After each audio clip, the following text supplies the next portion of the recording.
@FM presenta Foro Nacional para la Democracia, mesa de análisis con Javier Solórzano e invitados, con la Constitución en la mano, en cadena nacional. Foro Nacional para la Democracia. Comenzamos. Muy buenas noches, muchas gracias que nos acompaña. De nuevo estamos a través de @ y de nuevo estamos en el Foro Nacional para la Democracia, la mesa de análisis con la Constitución en la mano.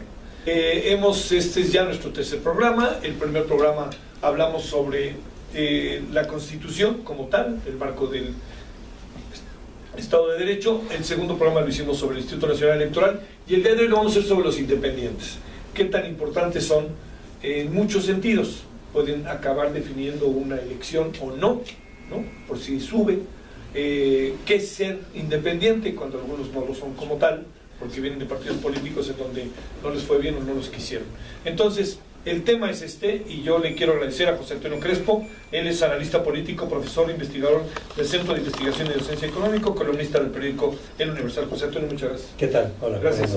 Y también con nosotros Agustín Basabe, doctor en Ciencia Política, diputado federal del PRD, y también allá en el Universal. Muchas gracias. Gracias. Es un gusto.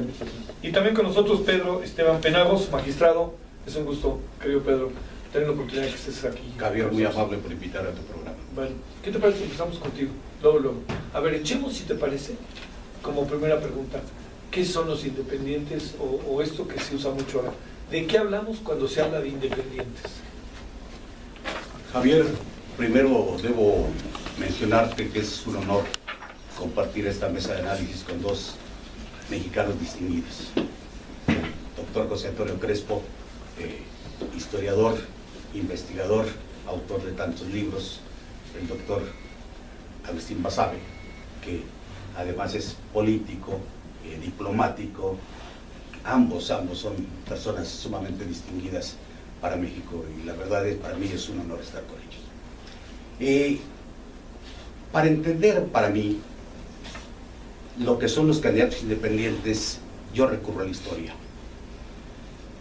¿Por qué? Porque la historia nos menciona o nos da ejemplos de lo que son precisamente los candidatos independientes.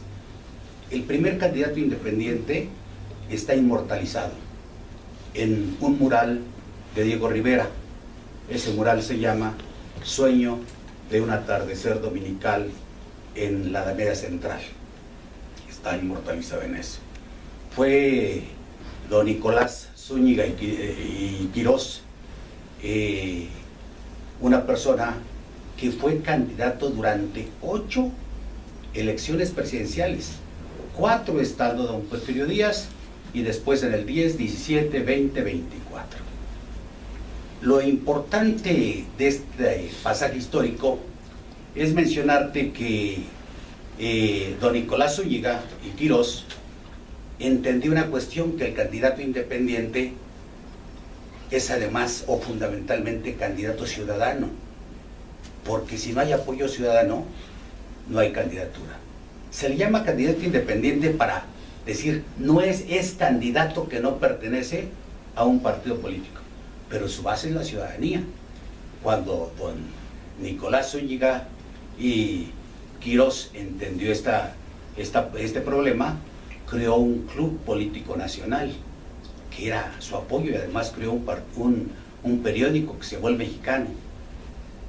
Y esto nos da precisamente a entender que son ciudadanos que necesitan apoyo ciudadano para poder contender.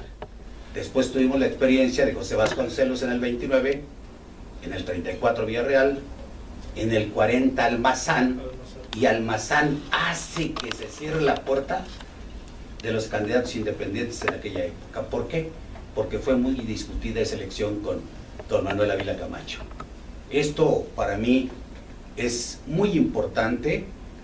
Almazán tenía precisamente el gran apoyo del ejército, y eso también nos da a entender que se trata pues de un candidato ciudadano, independiente de partidos políticos, pero con apoyo ciudadano. Si no hay apoyo ciudadano, simple y sencillamente, pues no hay candidato que tenga el menor éxito.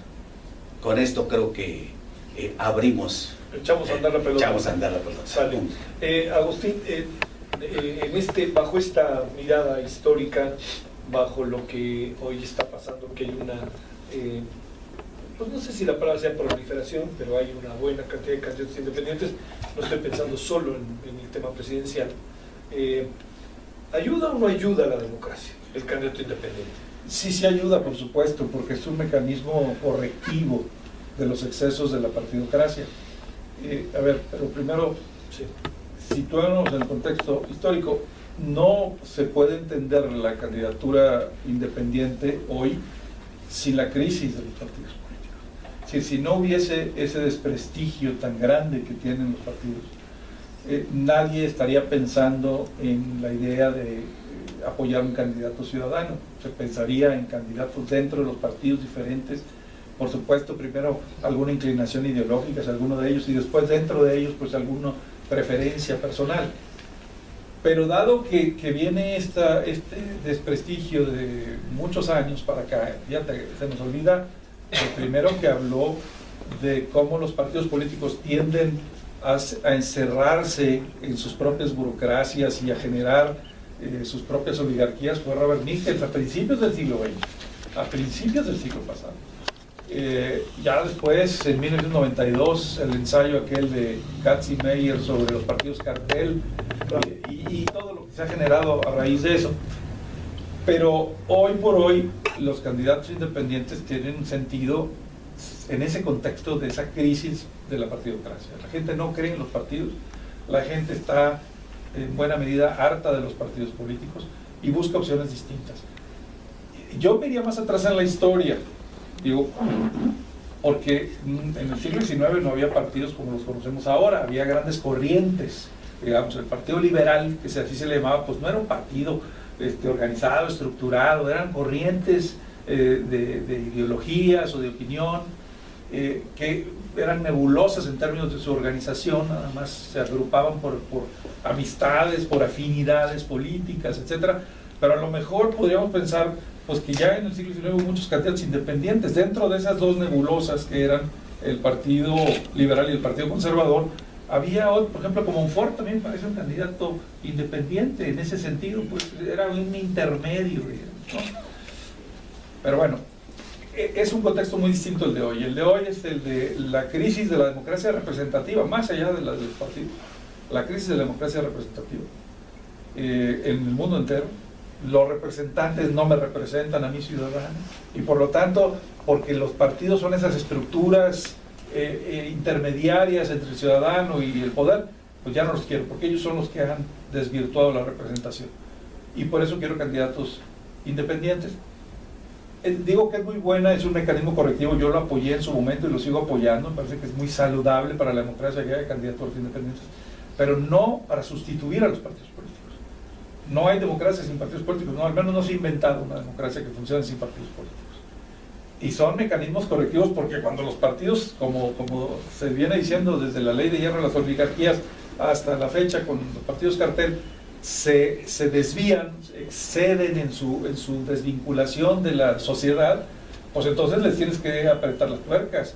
Y si me vale de expresión coloquial, les das un calambre. Y esos son los candidatos independientes. Son incentivos para que los partidos se acerquen a la sociedad, enarbolen las banderas ciudadanas, porque si no, un independiente les come el mandado. Y termino diciendo, el problema hoy es que la marca independiente, también si me vale la expresión, sí. La marca independiente se ha desgastado mucho, está muy deteriorada. Y es triste, para mí es de lamentarse, pero esa marca que hace, no sé, en 2012, empezó con grandes, 2015, con grandes expectativas, pues hoy ha perdido mucho brillo y la gente ya empieza a desconfiar también de los candidatos independientes que luego se eligieron en gobernantes independientes o diputados independientes o senadores, bueno, no senadores no hay, alcaldes independientes, etcétera, y mucha gente empieza a decir, pues tampoco ellos, es lo mismo, me están dando respuestas. Eso es muy lamentable y preocupante por la crisis de la democracia. Muy bien, bueno, vamos a nuestra primera pausa. Le pedimos que participe con sus comentarios en Twitter usando el hashtag Foro Nacional y en el minuto a minuto en el Foro Nacional en Twitter en @1590. Bueno, vamos a la pausa. Foro Nacional para la Democracia y estamos de vuelta. Estás escuchando Foro Nacional para la Democracia. Foro Nacional para la Democracia. Con Javier Solórzano.